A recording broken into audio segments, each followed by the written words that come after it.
When I am pregnant, I am not alone. When we return to my cold and dark cell at night, we find a way to endure this together. I sing to my baby and tell him stories. I am an addict and a criminal, but I am also a loving mother who wants good things for her child.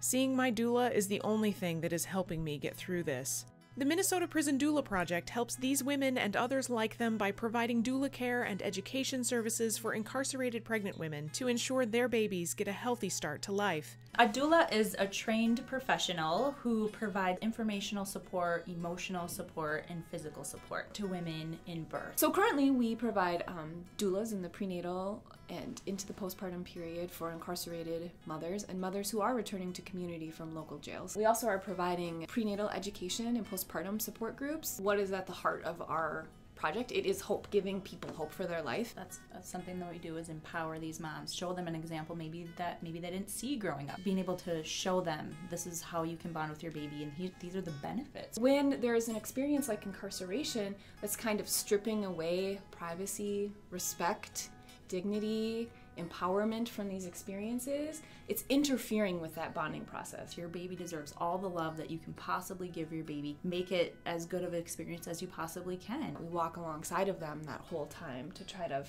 inspire them and encourage them and be present with them and share that experience so they are not alone. Together, we can create a beautiful, sacred birth for your baby. The pain of watching a mother have her child removed from her, the sense of powerlessness that must come with that, and worry and fear and sadness, it's just one of the most painful things you could ever see in your lifetime. The mother has committed a crime, right? But that child has not committed a crime. And the separation in and of itself is an injury to that child. It's amazing. We have served over 1,000 incarcerated women in 5 years. We have found ways to give women the birth experience they deserve, even in the context of incarceration. I think the outcomes of our project show that. Our project supported 39 women. Every single one of those moms has had healthy deliveries and healthy babies. So all of those babies have been born at healthy birth weights and at healthy gestational ages. We've not had a single low birth weight or preterm infant in that time. Our C-section rate is only 10%, and all of those were repeat planned C-sections. The national average for C-sections for non-incarcerated women is around 33%. There's also some data from other states that suggest that the C-section rate for incarcerated women is in the low to mid 60%. So our C-section rate at 10% suggests that we're really doing something positive here to improve women's birth outcomes, and that has long-term consequences for infant health and development as well. Rates of depression are significantly going down. Women are coming to group and saying that this is the best birth experience of my life, and it was in prison because I wasn't getting support on the outside.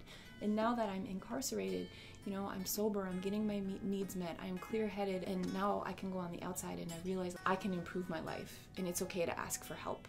And I've gotten something positive out of this. We hear people in the community say, why do people who are in prison who've committed a crime deserve this intervention? I would come back and say that we need to really, as a society, be taking a deeper look at why women are coming to prison. And that often includes things such as intense trauma, addiction, poverty is a significant contributor, and mental illness. We recognize that these women are incarcerated for a reason. We understand that there are serious safety and security considerations that need to be taken into account, but we also can think about the real public health benefits of supporting mothers and their babies. Why wouldn't we want these women to be more connected to their children so that when they get out of prison, they can do better for themselves and for their children? When mothers have a strong bond and connection to their babies, they're less likely to abandon them. They're less likely to abuse or neglect them in their lifetime, because nature is amazing, you know? It gives us these hormones that prime us to bond and connect and love our children. It feels very powerful to be in the room and just be open and be somebody that's unconditionally supportive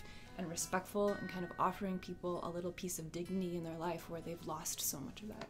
I think our initial work was really leading up to informing changes at the legislature, thinking about ways in which we could use our research to inform practice and policy. We have worked together in a collaborative way to bring together stakeholders across diverse professions and really use their expertise to say, how can we make this work for incarcerated pregnant women within the systems in which they're residing to really improve their care and treatment. Minnesota has joined the other 20 states in our country in eliminating shackles for pregnant birthing and postpartum women in our state.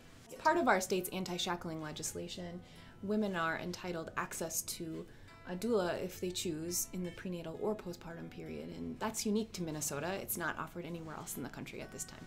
A donation to our project will help a mother achieve the birth she deserves and her baby a healthy start to life. Your donation will help us support incarcerated pregnant women and girls throughout the state of Minnesota. Your donation will help us expand our advocacy efforts in Minnesota and across the country. We know that what's happening here in Minnesota is not isolated. Incarcerated pregnant women across the country need our help. We are going to be continuing our efforts to use research to inform what's happening with this population and advocate for improved care and treatment of incarcerated pregnant women across the country. If you would like to support the Minnesota Prison Doula Project, you can visit their website or donate directly via the link in the description section below. And if you'd like to vote for this video on the Project for Awesome website, go to projectforawesome.com.